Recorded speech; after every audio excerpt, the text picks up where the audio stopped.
Le congrès de la SOFMER réunit tous les ans 1300 à 1500 personnes. La SOFMER qui avait à cœur de mettre au cœur de son congrès cette année ces questions d'innovation en santé à travers un événement qui fait travailler ensemble un certain nombre de personnes d'origines différentes, de disciplines différentes, de professions différentes. Cet hackathon, il a pris sa sauce déjà dès 2020. Il s'est poursuivi en 2021 et on l'avait appelé Idéathon. Et cette année, on l'a appelé Réadaptathon pour l'inscrire vraiment dans les questions de la réadaptation qui est le cœur de notre spécialité. Ça a été un processus qui a été très structuré pour essayer de renouveler cet événement, si possible au moins tous les 2 ans et plus fréquemment si c'est possible. Le comité de pilotage s'est formé en rassemblant les représentations à la fois de personnalités au niveau régional mais aussi national. On a une équipe multidisciplinaire qui viennent de différentes structures de santé bretonnes. Le comité de pilotage, son rôle c'est de concevoir toute la méthodologie, de rassembler les acteurs et d'arriver à toute l'organisation au final de ce temps fort qui sont les 24 heures.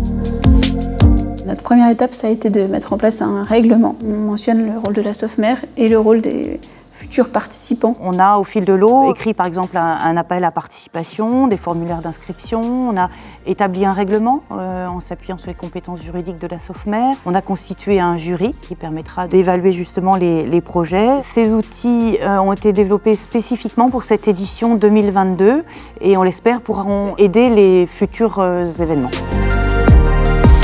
La SOFMER a également apporté son soutien dans l'aide à l'organisation d'un webinaire qui était à destination des porteurs de projets. L'idée, c'était de leur donner les clés de méthodologie. Leur objectif, c'était pas forcément d'avancer dans les projets, mais de savoir est-ce que durant le hackathon, ils allaient plutôt s'interroger sur les besoins, sur des développements, par exemple, de logiciels, ou bien sur des aspects de gestion de projet, donc programmatique dans leur ensemble. D'autres points ont été abordés donc autour de propriété intellectuelle et aussi autres outils autour de l'innovation. Une fois que les équipes projets étaient constituées, l'idée c'était de compléter l'accompagnement par un travail d'accompagnement individuel. L'idée c'était de revoir avec chaque équipe projet comment elles estimaient la maturité de leur projet sur des aspects techniques, sur des aspects aussi d'usage et ce qu'on appelle la programmatique, et puis aussi de définir ensemble quels seraient leurs objectifs à mener pendant ces 24 heures. On a ce souhait avec la SOFMER qu'il y ait des solutions qui aboutissent réellement, et donc avec cette idée d'accompagnement en amont, pour que l'événement soit le plus productif possible. On est très content d'avoir participé. Pour nous, entreprise du Big Tech, on a réellement fait évoluer notre dispositif pendant ces réadaptons-là, puisqu'on va vraiment proposer quelque chose de concret pour nos utilisateurs suite à ce réadapton. Ma participation dans ce réadaptathon, c'est d'arriver avec un besoin. En tant que personne amputée, d'avoir un vélo adapté. Et donc l'idée, c'est avec les autres de trouver des solutions qui pourraient m'aller et qui soient faciles à d'autres pour le faire eux-mêmes.